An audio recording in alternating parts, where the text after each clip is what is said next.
global investment strategy attracting customers and pinpointing new opportunities that can deliver good investor outcomes? How can the asset management industry encourage society to save more? The big themes at this day 2 of FundForum International 2014.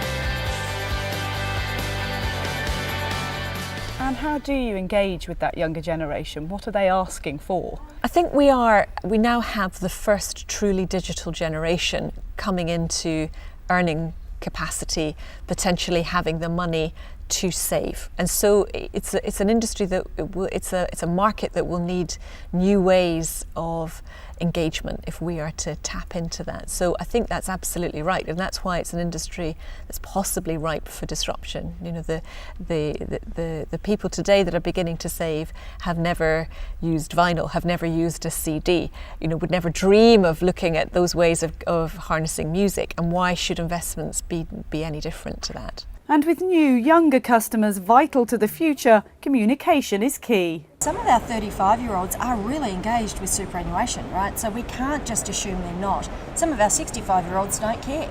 So we need to tailor on things other than just age, because I think age is far too blunt. Communication on an international level was also being discussed as chairman of the China International Capital Corporation, Jin Li-chun, examined global relationships. I'm happy to say that more and more Western countries come to better understand China.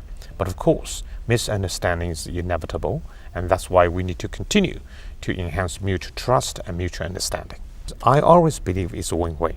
If the Chinese invest overseas, they make money, and it's good for the countries. And when, for instance, your companies operating in China making money, it's good for Chinese companies, also good for your economy. So I always believe we need to improve the capital flow in and out of each country. We need to improve the global governance. We need to improve the state governance, corporate governance in all of these countries. So conference like this is really very, very important for us. What is uncertainty? Allow your minds to wander for a moment. It means different things to different people, but broadly speaking, it's the unknown, it's the unpredictable. I'm going to describe it as a condition in which we all live, in which almost anything can happen to us, whether we like it or not. And for those concerned about what challenges may lie ahead, former professional poker player Casper Berry explored the tricky subject of uncertainty. Can you flex? Can you adapt? Are you prepared, as you said, to take the long-term view, but in a world which is constantly changing in the short term?